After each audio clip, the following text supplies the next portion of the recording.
तो एमपी में विधानसभा के मानसून सत्र का दूसरा दिन भी हंगामेदार रहा। सत्ता पक्ष और विपक्ष के बीच तीखी तकरार देखने को मिली। विपक्ष में भैंस के आगे बीन बजाई और तो सत्ता पक्ष ने नागों की बात की है। और देखिए, इस दौरान जमकर हंगामा भी हुआ है। रिपोर्ट आपको दिखाते हैं।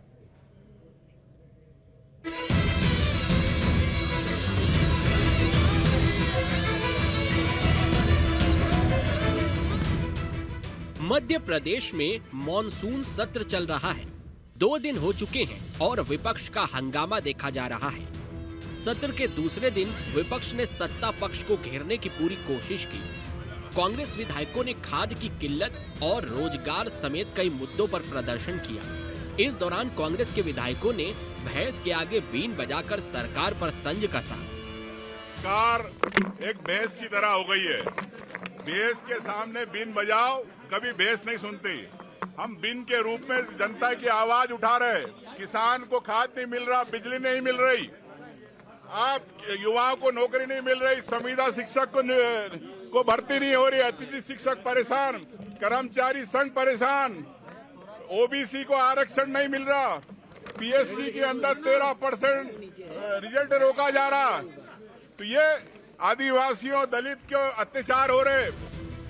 वहीं कांग्रेस के अनोखे प्रदर्शन पर बीजेपी के नेताओं ने जमकर चुटकी ली। बीजेपी के विधायक रामेश्वर शर्मा ने कहा कि कांग्रेस में आस्तीन के सांप हैं जो उन्हें डस रहे हैं। कांग्रेस के विधायकों ने बीन बजाने की प्रैक्टिस वहीं से की है। ये कांग्रेसी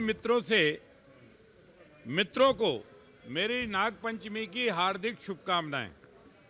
और कांग्रेस को बीन बजाना इसलिए आने लगा है क्योंकि कांग्रेस के अभी इंटरनेशनल सपेरे कुछ दिन पहले राजधानी में आए थे और उन्होंने ये कहा था कि आस्तीनों के सांप ढूंढना है, तो सांप ढूंढने के लिए बीन बजाना पड़ेगा।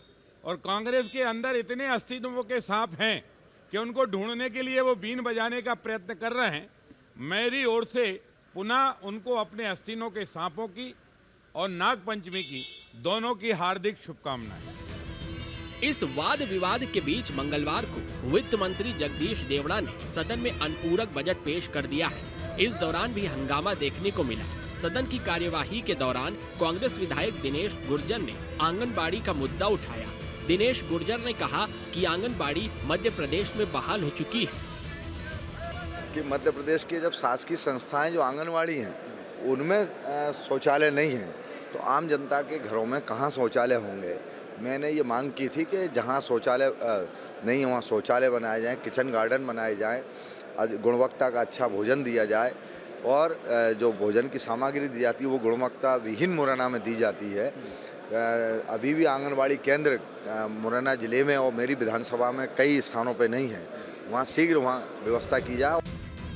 विधानसभा की कार्यवाही के दौरान श्रमिकों का मुद्दा भी उठा।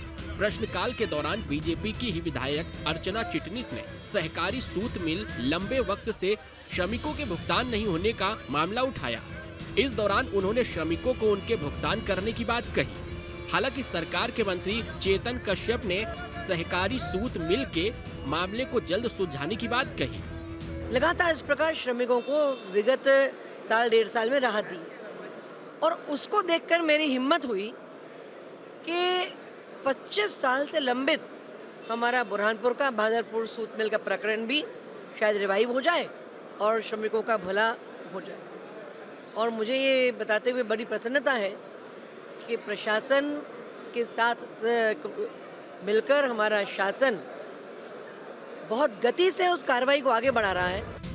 साफ है कि कांग्रेस और बीजेपी एक दूसरे पर आरोप प्रत्यारोप लगा रहे हैं, लेकिन जनता के मुद्दे गुम हैं। उम्मीद तो थी कि विधानसभा के सत्र में जनता के हितों के मुद्दे पर बहस होगी, लेकिन कभी विधानसभा में गिरगिट और भैंस जैसे विरोध प्रदर्शन देखने को मिल रहे हैं। इस बीच वित्त मंत्री जगदीश देवड़ा ने सदन में अनुपूरक बजट पेश कर दिया है, जिस पर बुधवार को चर्चा होगी।